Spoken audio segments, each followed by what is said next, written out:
In 1998, Sega released a game that is bizarre, oppressive, and full of symbolism. The content of the game is extremely fragmented. If you want to figure out what story the game is really telling, you need to complete it at least 5 times. The moment I unraveled all its mysteries, I felt my soul ascend. This is one of Japan's 3 greatest twisted games, Baroque. In the distant future, the world is destroyed by a disaster called the Blaze. This disaster changes the structure of reality, causing the bodies and minds of humans to become twisted and mutated. The world is left shattered. A strange tower rises from the ruins. This tower is called the Neuro Tower in the game. No one knows what is inside it. Is it a symbol of evil or the last hope for salvation? At the beginning of the game, we appear in a bizarre little town. The protagonist is a person who has lost his memory and cannot speak. There are bandages wrapped around his chest. In the game, he is a sinner, filled with guilt and a sense of sin. He wants to redeem himself. The townspeople are all strange and hard to understand. Sentry Angel tells me that the road ahead is closed, and I should go to the Neuro Tower. He talks like a robot with a fixed program. Nick Thing has a very long neck and keeps staring at the sky as if he does not want to look at anything around him. Horned Woman says, "What am I doing? What should I be doing?" Wait, isn't that exactly what I was thinking? How does she know? Can she read minds? At this point, I have to explain something. The Japanese version of Baroque has a subtitle called Distorted Delusions.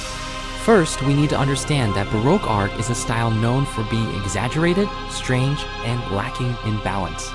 It often feels like something born from an artist's sudden impulse or wild imagination. In 17th century European architecture, if a building had fallen into disrepair and was on the verge of collapse, people would either tear it down or reinforce it by covering it with Baroque architecture. They used Baroque to resist the collapse of the structure itself, but over time, this also caused the building to lose its original form. In the game, Baroque refers to those who have become physically twisted by their delusions. In this post-apocalyptic world, hope does not exist. To survive, humans must embrace Baroque. They must distort their own bodies to resist the absurdity of reality. For example, Nick Thing was originally a scientist, but because he invented a weapon capable of destroying the world and brought disaster upon it, he felt deep pain, so he embraced his own Baroque delusion. His neck began to grow longer and harder until he could no longer turn his head. He could only look up at the sky. That way, he could no longer see anything around him, and he could no longer see his own sin. Horned Woman was once a middle school student who was bullied. She desperately wanted to escape her situation. She believed that the bullying happened because of her personality and thoughts, because there was something about her that made people dislike her, so she embraced her Baroque delusion. Her horns gained the ability to receive the thoughts of others. Other people's thoughts became her own thoughts, and in this way she would no longer be bullied. But why is our protagonist not twisted? Maybe as the game progresses, we can find the answer. On the way to the Neuro Tower, we meet Archangel. He seems to know about the past that the protagonist has forgotten. The world was destroyed by you. You are the one who caused the blaze. Then, Archangel gives you a gun. In order to heal the pain of memory, the protagonist walks toward the Neuro Tower. In the game, the Neuro Tower was built by a religious order. It does not reach toward the sky. Instead, it was dug deep into the ground, and the god that caused the world's destruction lies at the bottom of the tower. Our protagonist has a dual life system of HP and VT. VT constantly decreases over time. When VT reaches 0, HP begins to drop. Only by eating meat can we restore VT. The monsters inside the tower are people who have completely embraced their Baroque delusions. They have lost all sense of reason. When these monsters die, they drop pearl-like spheres. Picking them up slightly restores VT. Meat is divided into idiot meat, normal meat, and genius meat. Idiot meat restores the least, and genius meat restores the most. But genius meat can only be found on the upper floors. Because of this, the game has a very fast pace. Each floor of the tower is randomly generated along with its monsters. We must keep fighting monsters and collecting items to grow stronger. Inside the tower, we meet the guardian angel. He still retains his sanity. He warns us not to use the angelic rifle, the gun that was given to us by Archangel. The angelic rifle can kill any monster with a single shot, but monsters killed by it will turn into feathers and disappear without dropping any items. In addition, we will encounter an illusion inside the tower. A person who looks exactly like the protagonist appears and asks us a question. Between the two of us, which one will die? Everything is too fragmented. We cannot understand it. Finally, when we reach the deepest level, Archangel's voice calls out to us. He tells us to use the angelic rifle now. Kill the god. End this madness. And then, deep inside, we see a glowing figure. A god. Why is a god imprisoned? Archangel's voice returns. Because the god went insane. Or perhaps it was you who drove her insane. The god's madness caused the blaze. Her madness twisted everything she created. The world was destroyed because of you. Humanity fell into despair because of you. This is your sin and your guilt. Now, pull the trigger, kill the creator, heal the world. And so the protagonist pulls the trigger. If you think the game is over, no. At this moment, the game returns to the opening cutscene. It turns out that everything we just experienced was only a virtual consciousness simulation. A member of the research team says, "It worked. Baroque has successfully been engraved into his mind, and now the real world begins." Once again, we find ourselves in the town, the same strange-looking residence, the same Neuro Tower. The first playthrough was nothing more than a tutorial. The only difference now is that our protagonist knows his mission. The story continues just like before. Archangel gives us a gun. We enter the Neuro Tower once again. In terms of gameplay, nothing has changed. But the difference in the NPCs is huge. First, the illusion appears again, but this time more suddenly.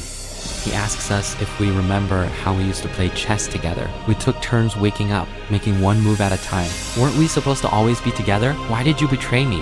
Why did you steal my heart? And again, it becomes another series of words we cannot fully understand.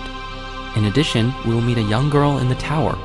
She calls herself Alice. She says, "You stole my heart. Do you remember? Did you do it just for fun? I can't believe you're that kind of person." There's also a girl named Eliza. Her words are just as confusing. She says, "Give me your crystal." My mother gave you the ability to evolve. Only your crystal can create a perception orb, a new one, a pure one, a normal one. My power of evolution comes from your mother. Their words sound like riddles, completely impossible to understand. There's also a man holding a box. He firmly believes that his daughter is inside the box, but he cannot open it. It's like Schrodinger's cat. In fact, the box contains a random buff in the game. As long as the box is not opened, you will never know what is inside. And so there is a chance that his daughter might still be there. But once the box is opened, the state inside and outside no longer exists. As long as the box remains closed, anything is possible. Then there is Coriel. They are a group of people locked inside Iron Maidens. They have no names, only numbers.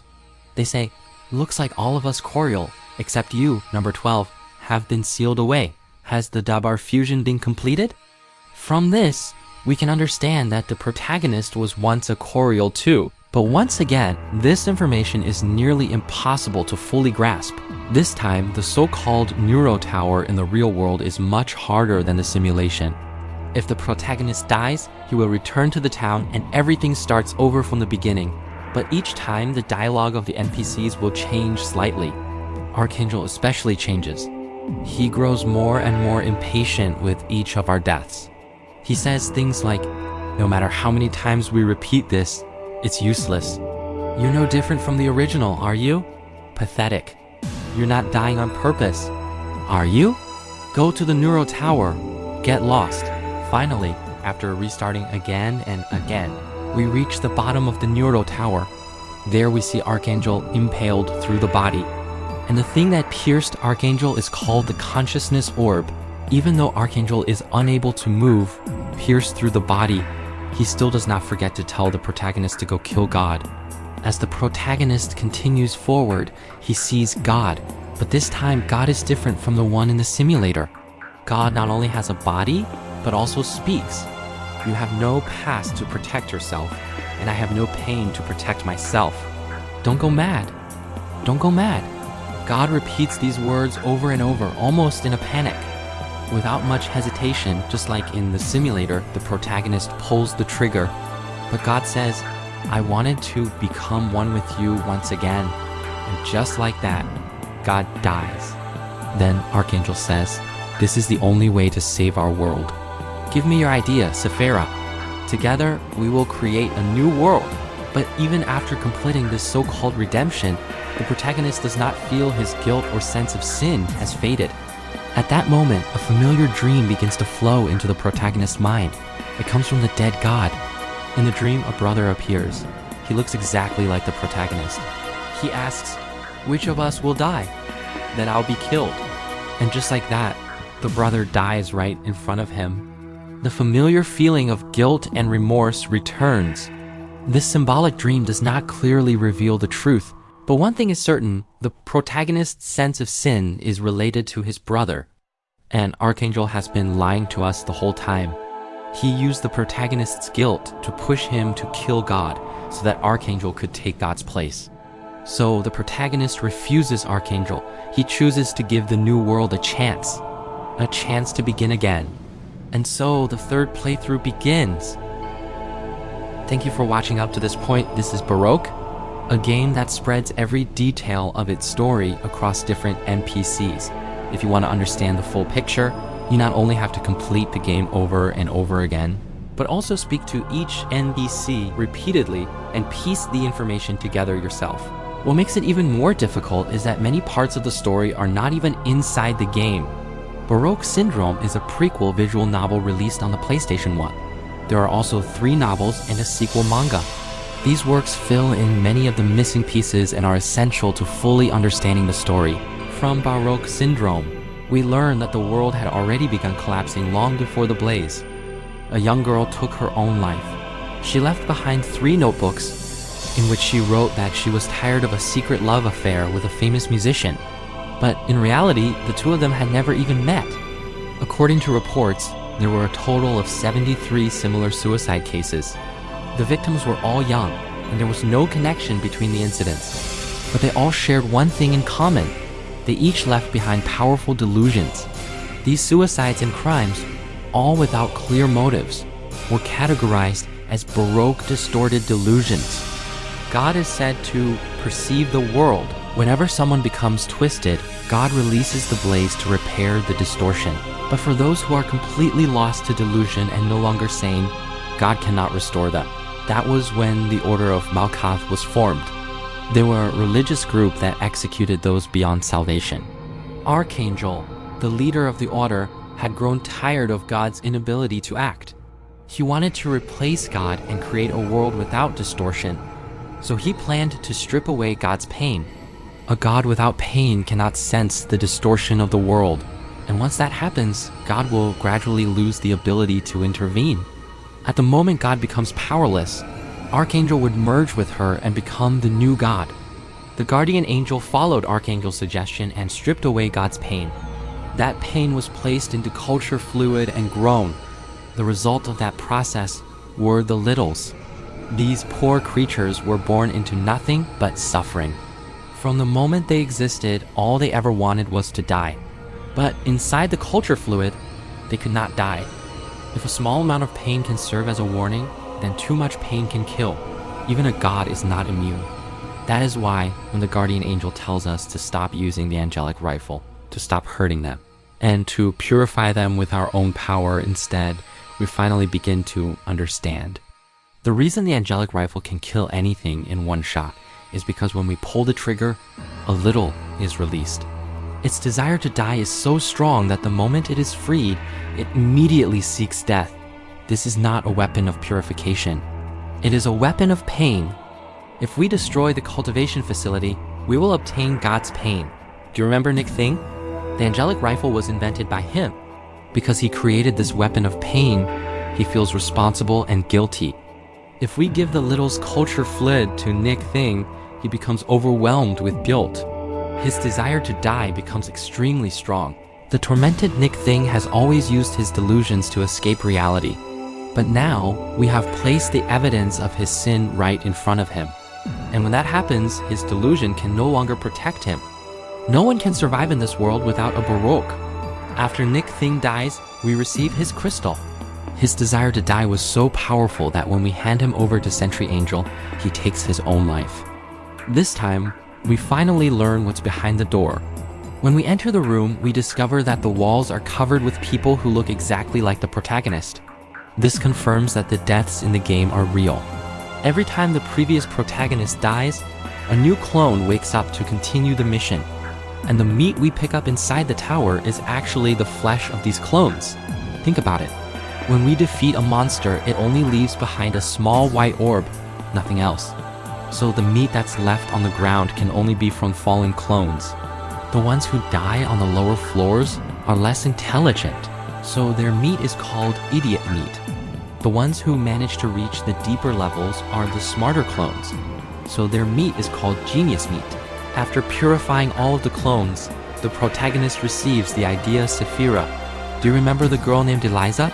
When we give the crystal to her, the protagonist's lost memories finally return. But perhaps due to budget limitations at the time, those memories are presented only in text. And even then, they're filled with riddles. But that's okay. Baroque, as a game from 1998, actually received a remake on the PlayStation 2. The perspective was changed from first person to third person. The graphics were improved and the gameplay became more polished, but it lacked the immersive feeling of the original. Still, it filled in many of the visual gaps in the story. When I pushed the story forward again in the remake, I finally understood the full logic behind it. Our protagonist is one half of a pair of conjoined twins who share a single heart. The fragile heart could not support two people being awake at the same time. So when one was awake, the other had to sleep. To stay connected, they decided to play chess with each other, leaving messages while awake so the other could read them upon waking. Though they could not see each other directly, they could communicate and feel each other's presence. But as they grew older, the shared heart could no longer sustain both of them. One had to be sacrificed. The older brother chose to give up his life and left the heart to his younger sibling. To the protagonist, it felt like he had killed his brother.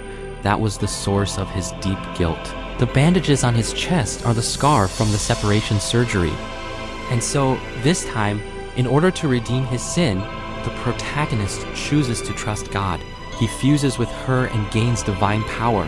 Through that, he awakens his own delusion. It shouldn't have been my brother who died. It should have been me. The world restarts once again, and we return to the familiar town. But this time, the protagonist is no longer the younger brother. Now, we are playing as the older brother. When we find Coriol, they tell us that we are number 13. The younger brother was number 12. That confirms it. The brother is number 13, and when we meet God for the third time, the brother's delusion has come true. The younger brother chooses to die so that his brother can live. But even now, many questions remain. Why did God trigger the disaster? Where did the protagonist's power to purify come from? To answer these questions, we need to understand the group known as the Coriol. Inside the religious order, there were devout believers. Unlike Archangel, who stripped God of her pain and used that as proof of her failure in order to replace her, the Coriol held on to their faith. They believed that God must have her reasons. That is why they secretly began a project known as the Dabar Fusion. Dabar is a Hebrew word meaning divine oracle. It describes the idea of God merging with a human so that his will can be spoken through that person, and the protagonist, who had just lost his brother, was chosen to be the vessel for this fusion. At first, the fusion process went smoothly, but it was soon discovered by Archangel, who arrived and forcibly interrupted it. The protagonist was torn away from the merging process, and the intense physical pain of being ripped apart brought back memories of his brother. Please, don't separate us. Because the fusion had already started, this pain was also transmitted to God. In that moment of separation, the pain between God and number 12 reached its limit. And then, the blaze was released. Originally, the blaze was meant to repair twisted bodies. But from the protagonist's perspective, being conjoined was normal. So the blaze began fusing people together. That is why throughout the tower we see many cult members with two heads. After the separation, the protagonist gained God's power to purify. And God, in turn, received the protagonist's memories and the ability to speak. But without pain and without the power to purify, God became incomplete. So she split off two entities, Alice and Eliza. One was sent to search for her pain. The other held the protagonist's memories in search of her lost power to purify. When we give the pain crystals dropped by purified littles back to Alice, God's pain is returned to her. In the end, number 13 also meets God. After experiencing everything, he understands the choice his brother, number 12, made. That he too would eventually merge with God because number 12 is already inside her. The two brothers only ever wanted one thing, to be together. As for Archangel's talk about creating a perfect world without distortion, the protagonist no longer cares. No matter how beautiful the world may be, if his brother isn't in it, then it isn't perfect. Let someone else save the world. I'm done. To me, this is the true ending of the game. Because if we choose to trust Archangel, the story will keep repeating. The world will never be healed, and there will never be a perfect world. In fact, the world was never perfect to begin with. This is Baroque, one of Japan's 3 great twisted games. If you enjoyed this video, please give it a like and subscribe to my channel. I'll be sharing more in-depth game analysis in the future.